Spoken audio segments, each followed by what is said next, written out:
Is there something that you value now during the crisis? And I hope this video is evergreen, but Yeah. this crisis could go on another year and a half. It could feel like it's over in a few months. We don't know. But is there something right now that you finding you value more than you might have before? What do I value now more than before? Yeah, there's a lot of things I've come to appreciate, that I either took for granted or just was ignorant of previously. I'm fortunate in that, I'm married and I have someone to share space with. I have someone to share both the joys and the struggles with, and that makes enduring this, COVID-19 crisis a whole lot easier. I have someone I can go with walks with. I've got someone I can cook and share meals with. I've got someone I can talk to. So, I mean, Barb's always been there, but it's one of those things where it has come to my attention, like, how special that is, because I know there's a lot of people that don't have that. We're fortunate in that we've got a, relatively comfortable home and that we can still go on hikes and go snowshoeing and we can do things. We're not like stuck like in a cramped apartment. We're not like elderly people that are shut-ins that are like entirely dependent on their family to help them out.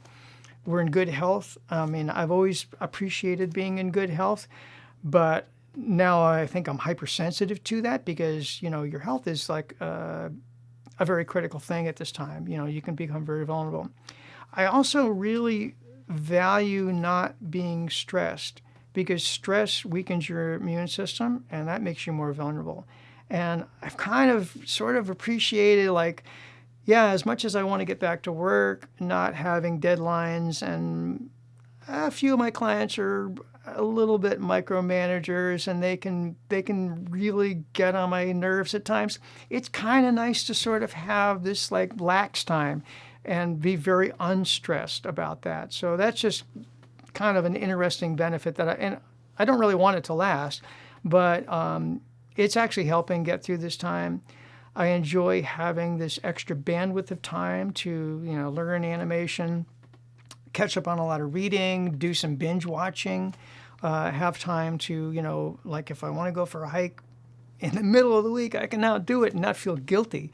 So there's a lot of flexibility that, again, I don't really want it to last, but at the same time, I have to be cognizant that at some point it's going to change and we're going to get back to work. And so I want to get things done while I can and take advantage of this time. So I'm appreciating this extra time and trying to make the most of it.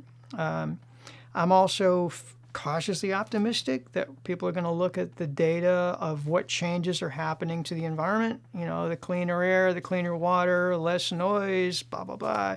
Maybe people will take a little bit more stock in, personal hygiene, be a little bit more vigilant about, how they take care of themselves, and will make this entire environment a little bit cleaner and healthier. I don't know.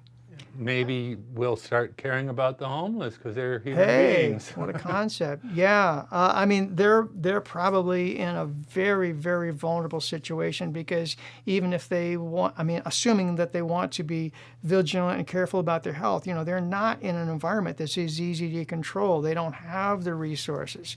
They don't have nearly the financial flexibility that I've got, and I appreciate it, and I don't take it for granted. And I realize there's a lot of people that just they're in a compromised situation even before this, and now it's just dramatically more so.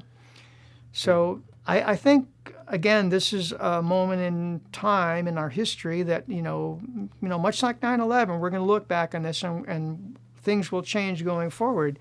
But it's also an opportunity, and it will define us, whether you like it or not. How we treat ourselves and each other going forward. This is going to be a defining period of time. And we don't know that it's going to be over mid-May or not. That's something that a lot of people are projecting. I'd love it if it was.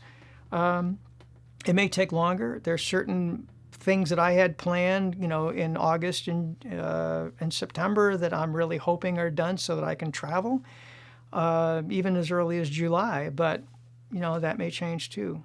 So Well, No, can't end too soon because I got more of these videos to make.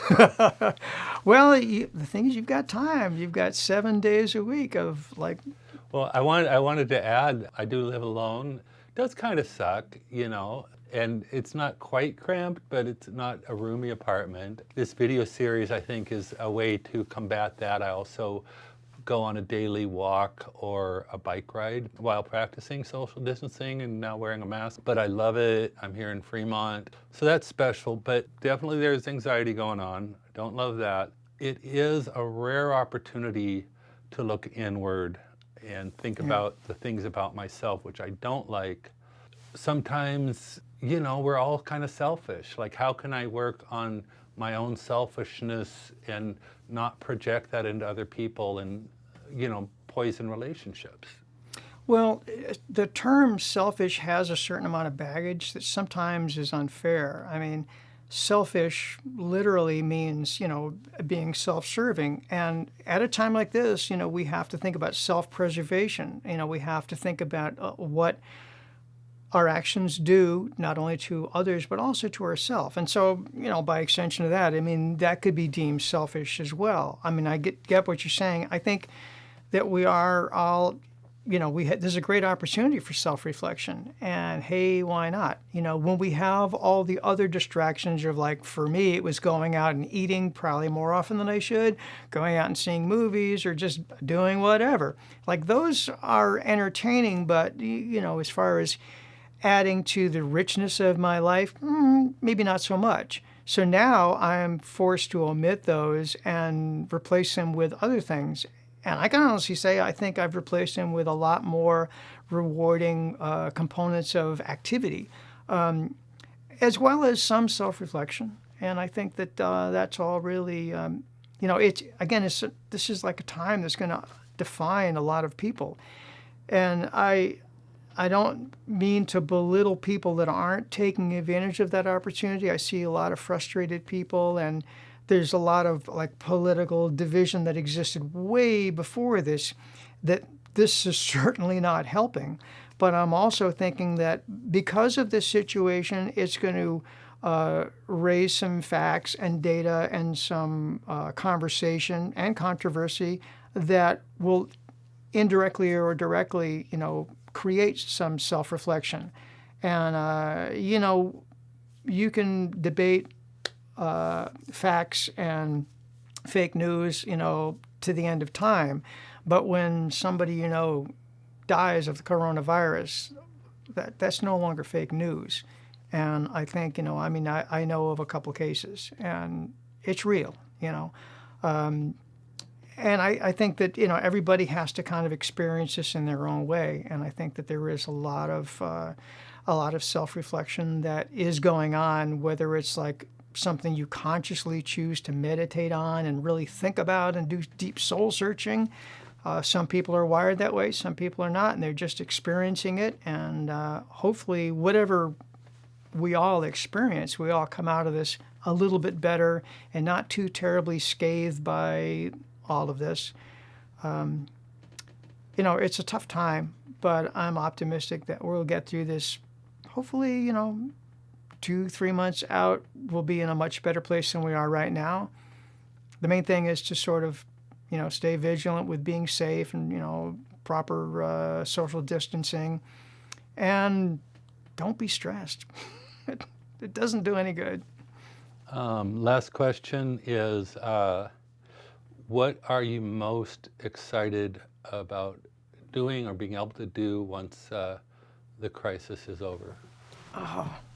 Well, obviously getting back to work is, I really identify with what I do. I love what I do. And so being able to do it again would be awesome.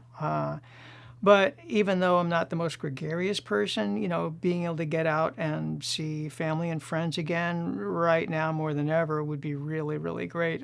We had planned a family reunion in July, and we've been planning it for quite a while. And, I'm optimistic that that's still going to happen. If it doesn't, we'll just push it off a little bit later. But yeah, getting back to work and getting back to family and friends are the most important things, always. Yeah, I agree. In closing, David, thank you so much once again for being here. Is there anything you'd like to add?